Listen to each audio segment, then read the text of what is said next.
2006 সালে doctor Yunus Nobel prize পান শান্তিতে।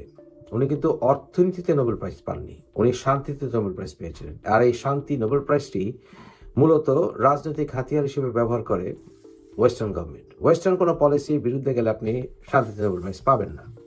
এমন কোনো উদাহরণ নাই যে পশ্চিমা পলিসির সমালোচনা করেছেন এবং আপনাকে নোবেল প্রাইজ দেওয়া হয়েছে। এই নোবেল প্রাইজ পেয়েছে এর আগে অনেকেই। উদাহরণস্বরূপ হেনরি কিসিঞ্জার, যে হেনরি কিসিঞ্জার বাংলাদেশে দুর্ভিক্ষের মূল কারণ ছিলেন। এছাড়া পেয়েছেন ইসরায়েলের সেই মেনেহিন বেগিন, যে মেনেহিন বেগিনকে একসময় ব্রিটিশরা সন্ত্রাসী বলত। এছাড়াও অনেকেই নোবেল প্রাইজ পেয়েছেন শান্তিতে, আসলে যাদের ব্যাপারে যথেষ্ট প্রশ্ন আছে বিভিন্নভাবে। ডক্টর ইউনূস শান্তিতে নোবেল প্রাইজ পেয়েছেন, আমরা তারপরে গর্বিত ছিলাম। কিন্তু 2007 থেকে শুরু হয়ে যায় তার কারসাজি। 2007 উনি রাজনৈতিক দল গঠন করার জন্য এগিয়ে যাচ্ছিলেন। দলের নাম দিয়েছিলেন নাগরিক শক্তি, মনে আছে?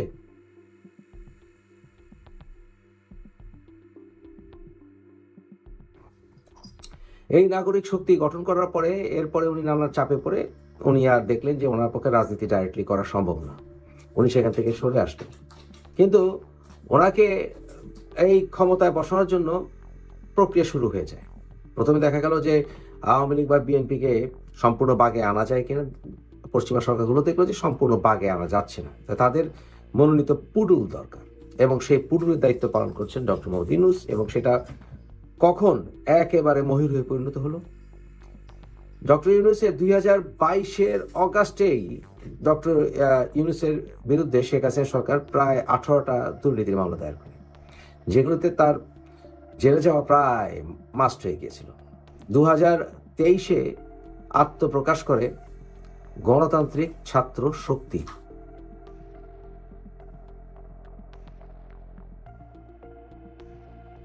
পরে যেটা নাগরিক কমিটি হিসেবে ব্যানারে আপনারা দেখতে পেয়েছেন, আক্তারা ছিল এর সাথে। কারণ গণতান্ত্রিক ছাত্র শক্তি যেটা বের করেছিল সেখানে আপনারা নাহিদকে দেখেছেন। এরপরে আপনারা দেখলেন বৈষম্য বিরোধী ছাত্র আন্দোলন।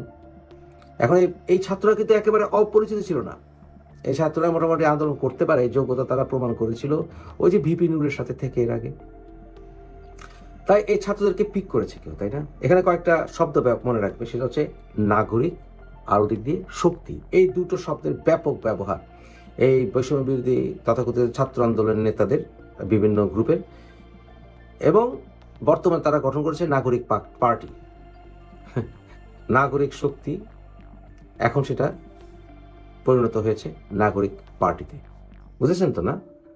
ওই আর কি, old wine in new bottle. এত রকমের মার্ক দেখতে পাচ্ছেন, তাও বুঝতে পারছেন না যেখানে কোথায় কাজসাজি হয়েছে।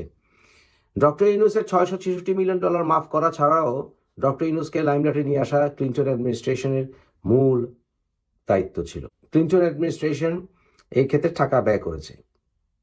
ট্রাম্প অ্যাডমিনিস্ট্রেশন বর্তমানে $29 মিলিয়ন কথা বলে ইউএসএড এর মাধ্যমে, যেখানে দুজন ব্যক্তিকে তারা ইঙ্গিত দিচ্ছে প্রত্যক্ষ পরোক্ষভাবে, যারা এই টাকাগুলো ব্যয় করে হাসিনা সরকারকে উৎখাত করেছে বা সেখানে একটি পলিটিক্যাল ল্যান্ডস্কেপ সৃষ্টি করেছে। বুঝতে বাকি থাকার কথা নয় এটা কারা। তাই ডক্টর ইউনূসের যারা সহায়ক হিসেবে কাজ করেছে এর আগে, মনে করেন জামাতিরা, তারা বিভিন্ন রকম তাদের সোশ্যাল মিডিয়া অ্যাক্টিভিস্ট, এছাড়াও পিঙ্কু একটা রোল প্লে করেছে। সেই রোলটা সে আসলে ইদানিং করেন, অনেক আগে থেকে তার যোগাযোগ ছিল। যেমন প্রফেসর আলী রিয়াজ, যে সংবিধানের মূল দায়িত্বে, ওনার সঙ্গে তার যোগাযোগ 2012-13 থেকে, যার ভুরু ভিড়ি প্রমাণ সাক্ষী আমাদের কাছে আছে।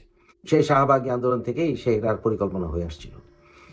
এরপরে সেই শাহবাগী আন্দোলন থেকে সরে যাওয়া, কারণ শাহবাগী আন্দোলন দিয়ে সরকারকে পরিবর্তন করা যাবে না ইত্যাদি পলিসি।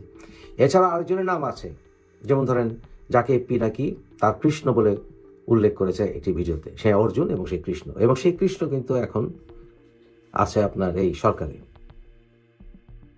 এছাড়া বর্তমানে যে দলটি আত্মপ্রকাশ করলো, সেই দলটিকে চাঙ্গা করার জন্য, এই কিংস পার্টিকে চাঙ্গা করার জন্য বিভিন্ন বাস টাস এগুলিকে রিকুইজিশন করা, রাজধানীর একদম মক্ষম জায়গায় তাদেরকে ফ্যাসিলিটি করে দেওয়া, কোটি কোটি টাকা ব্যয় করা, এগুলো এলো কোত্থেকে?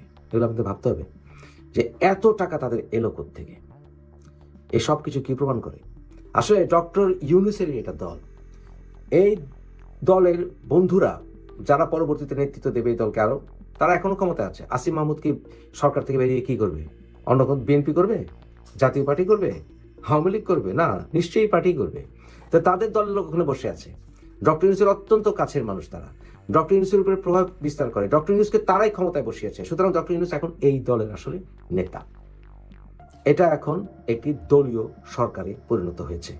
যেই দলীয় পরিচয় তারা একদিন গোপন রেখেছিল, যেই দলটিকে গঠন করেছে ক্লিন্টন অ্যাডমিনিস্ট্রেশন, ইউএসএইড, সিআইএ এবং এই শক্তিগুলো এই ডক্টর ইউনূসকে ক্ষমতায় বসিয়েছে। এই সরকারের অধীনে কোনো মতে তার নির্বাচন সুষ্ঠু হবে না, নিরপেক্ষ হবে না।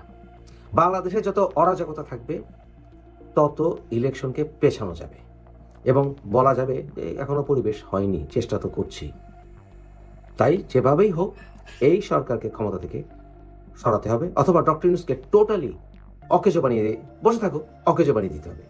একটি ন্যাশনাল গভর্নমেন্ট যদি ইলেকশন হয় তো ভালো, আর না হলে আমি যেটা সবচেয়ে তীব্র ঘৃণা করি সামরিক শাসন, সেই ডক্টর ইউনূসকে নামমাত্র গতিতে বসিয়ে ওয়াকারকে পিছন থেকে শক্তি প্রয়োগ করে সুষ্ঠু নির্বাচনের পথ সুগম করতে হবে এবং অল ইনক্লুসিভ ইলেকশন হতে হবে, যেখানে আওয়ামী লীগকে থাকতেই হবে।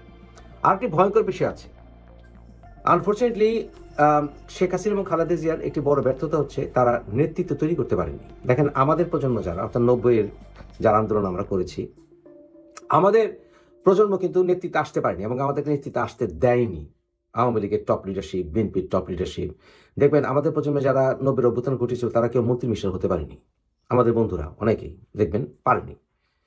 এবং কি খালিল কবির খোকন ভাই, এখন দুদু রিপন ভাই, এনারা আসলে মন্ত্রিত্ব পান নাই। এছাড়াও আওয়ামী লীগের যারা বন্ধু বান্ধব ছিল, আমরা ছাত্রলীগের ওই সময়, ওরাও তেমন মূল্যায়িত হয়নি। বাহাদুর ব্যাপারী তেমন কোনো মূল্যায়িত হয়নি। এছাড়া অনেকেই ছিল সেই সময় ছাত্রলীগের বন্ধুরা, তারাও তেমন মূল্যায়িত হয়নি। এই জেনারেশনটা, আমাদের জেনারেশনটা দেশের বাইরে চলে গিয়েছিল, কারণ আমরা তখন এরশাদ বিরোধী আন্দোলন করতে গিয়ে 3 বছর সেশন জ্যামে পড়েছিলাম, জীবনের প্রতি ভয় পেয়ে গিয়েছিলাম। আমরা সরকারের তাই অংশ হতে চাইনি, আমাদের অনেকেই, আমরা দেশের বাইরে চলে গিয়েছিলাম এবং সেই ভ্যাকুমটি রয়ে গেল এবং যারা দেশে রয়ে গিয়েছিল তারা মূল্যায়িত হয়নি। এছাড়াও ডাকসুকে অকার্যকর করে দেওয়ায় নতুন নেতৃত্ব গড়ে ওঠেনি এবং নতুন নেতৃত্ব গড়ে না ওঠায় যে ভয়ঙ্কর পরিস্থিতির সৃষ্টি হয়েছে, যারাই ছাত্রলীগের নেতা বা ছাত্রদের নেতা হয়েছে তারা তেমন কোনো ক্যারিজম্যাটিক ব্যক্তিত্ব বলে নিজেদেরকে তুলে ধরতে পারেনি। এবং বর্তমানে তাই ছাত্রলীগ এবং ছাত্র দল থেকে বেরিয়ে আসা গত প্রায় 20-30 বছরে তেমন কোনো ক্যারিজম্যাটিক লিডার আমরা পাইনি। একটা ভয় ছিল কি, যে আলটিমেটলি যেমন ধরুন বিএনপিতে যদি তেমন ক্যারিজম্যাটিক লিডার আমাদের জেনারেশন থেকে বেরিয়ে আসে তাহলে হয়তো বা তারেকের পজিশন থ্রেটেন্ড হতে পারে, তাই সেখানে গড়তে দেওয়া হয়নি। আমরা সেখানে দলের ভিতরে তাই গণতন্ত্র দেখতে পারিনি এবং নেতা বেরিয়ে আসেনি। আমি আপনি যতই ডিসলাইক করি, একটা সত্য কথা কি জানেন, এই যে বৈষম্য বিরোধী নামক এই ছাত্ররা, এদের ভিতরে কিন্তু, এই মৌলবাদীদের ভিতরে কিন্তু ন্যাশনাল ফিগার তৈরি হয়ে গেছে। আপনি আমি পছন্দ করি বা না করি, মাহফুজ, নাহিদ, আসিফ মাহমুদ, তারপরে আপনার হান্নান মাসুদ, এরা কিন্তু পরিচিত হয়ে গেছে ন্যাশনালি, আক্তারি, এরা কিন্তু পরিচিত হয়ে গেছে। কিন্তু এদের কাউন্টারে কিন্তু ন্যাশনাল ফিগার তর্কাতে, যেমন ধরুন ছাত্রলীগের ভিতরেও টপ নেতাদেরকে নিয়ে ওরা নিজেরাই সমালোচনা করে। সমস্যা দেখতে পাচ্ছেন? তাই আপনি একের পর এক জাতীয়ভাবে আপনার নাম বলে দিতে পারবেন না। এখন এরা যদি চিন্তা করে, এই পার্টি যারা করেছে, নাগরিক পার্টি, যে আজ গেলাম না আমরা, আগামী 5 বছর গেলাম না ক্ষমতায়, 10 বছর গেলাম না, 10 বছর 15 বছর পরে আমাদের জেনারেশন, বর্তমানে আমাদের জেনারেশন নেতৃত্বে আসার কথা, অর্থাৎ তারেকের জেনারেশন, জয়ের জেনারেশন নেতৃত্বে আসার কথা, কিন্তু 15 বছর পরে তো আমাদের বয়স 70 উপরে উঠে যাবে। তখন এরা কিন্তু মোটামুটি একটা বয়স আসবে দেশকে নেতৃত্ব দেওয়ার। কিন্তু এদের কাউন্টারে ছাত্রলীগ থেকে অথবা ছাত্রদল থেকে ন্যাশনাল ফিগার কিন্তু এখনো দেখছি না আমি, যারা আজকে থেকে 15 বছর পরে সারা বাংলাদেশ তাদের নাম জানবে। এটাই হচ্ছে বিফলতা। তাই তারা 5-10 বছর পরে অপেক্ষা করে হলেও জাতীয়ভাবে একটি প্রভাব বিস্তার করার ক্ষমতা অলরেডি তারা তৈরি করে ফেলেছে।